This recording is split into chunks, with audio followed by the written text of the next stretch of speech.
Mary's joy was increased in giving birth and raising this one to be called Messiah. Her husband Joseph also played an important role in the story, for it was through his lineage Christ was given the authority to rule, extending from the line of David. Think how Joseph must have felt when he learned Mary was pregnant. He was the voice of reason, but he had to look beyond reason to see the holy plan of God.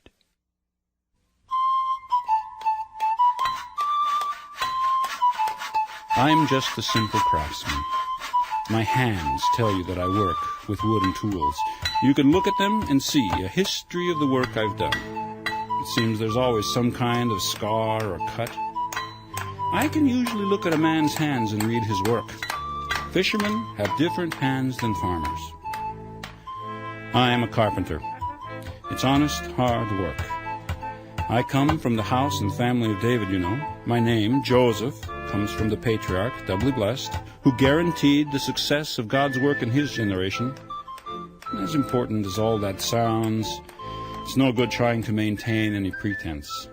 Nazareth of Galilee, my hometown, is, well, you might say we're country people. In Jerusalem, they have a great deal of fun with the accent of our speech. We're just simple folk, kind of removed from the big centers of power and importance.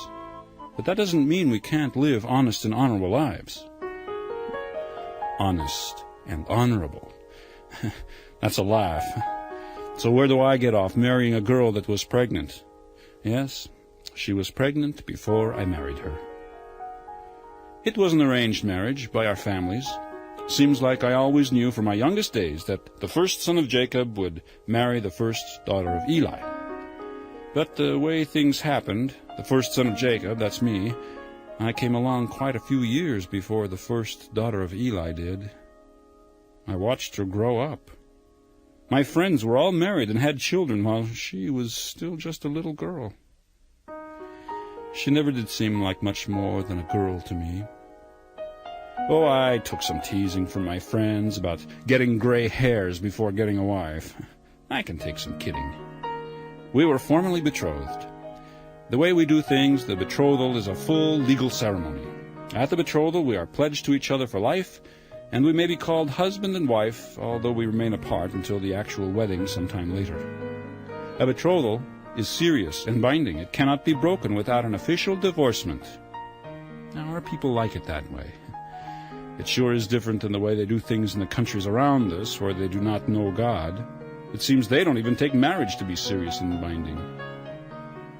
But then, after the betrothal, Mary went away for a few months before the marriage, a trip to her cousins in the hill country. I did look forward to seeing her again. But when she came back, it was all too obvious she was pregnant. She was showing. Honest and honorable. So what do? That's not the kind of man I am. I couldn't believe it of Mary either, but there it was. Well, I couldn't marry her. A fellow marries a pregnant girl. Well, what do you think? I had two choices.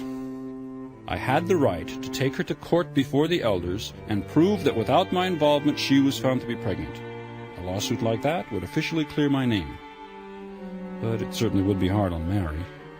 She would be liable to the full punishment of the law, and Moses commanded that an unfaithful wife should be stoned. The rabbis had provided many exceptions and modifications to that command, so I knew Mary would probably not be stoned, but I didn't want to take her to court. So my other choice was to give her a simple bill of divorcement.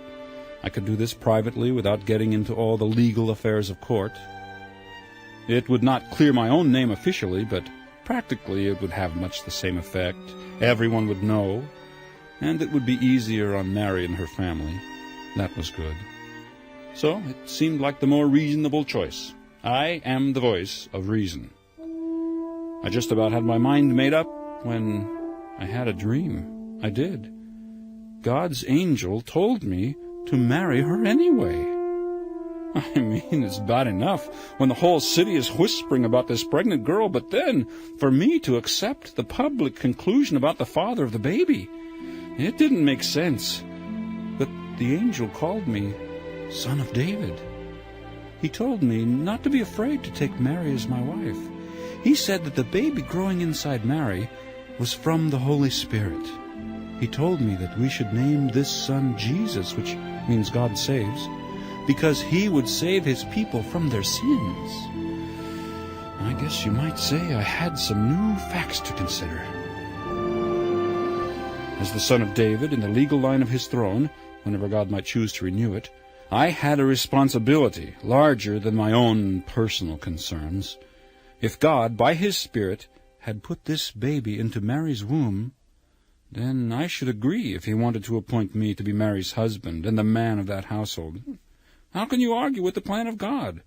Now, you can cut a long piece of wood shorter, but you can't cut a short piece longer. It doesn't make sense.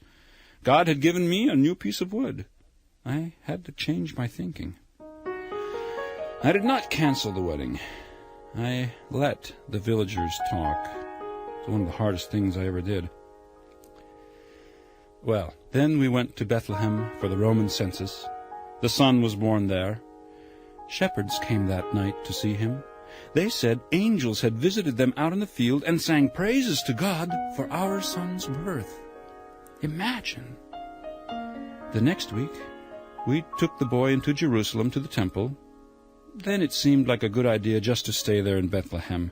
Not so many whispering neighbors. A cousin got me work in the shop of a friend. We might just have stayed in Bethlehem, but then these magi came. Men from the east looking for the king of the Jews. They bowed to him on the dirt floor of our little house. I don't understand it all, but somehow their dealings with Herod put us in danger. And I had another dream. This time, the angel says to pick up and go for Egypt, giving Herod the dodge. So we moved again. I didn't much like Egypt. Oh, we found a synagogue and lived in a Jewish neighborhood, but I really started to miss Galilee. Herod finally died, so we figured to go back. But Archelaus was the next Roman puppet king, and I didn't want to be in his way, so we took the boy and went back to Galilee, Nazareth. Maybe the neighbors would be tired of whispering. We made our life in Nazareth. I held his hands and trained them to a carpenter's work. After all, David had been a simple shepherd. This boy could begin as a carpenter. But what then? The other children came along, some with good, strong hands, able to get everything a piece of wood had to offer. But not him. His hands were not made for carpenter's work. He had other business angels sang about, business that brought magi from the east, business that scares the tin-crowned kings of this world. I didn't get to see how it turned out. I wasn't there. But I can usually look at a man's hands and read his work. Show me his hands, and I'll tell you his work.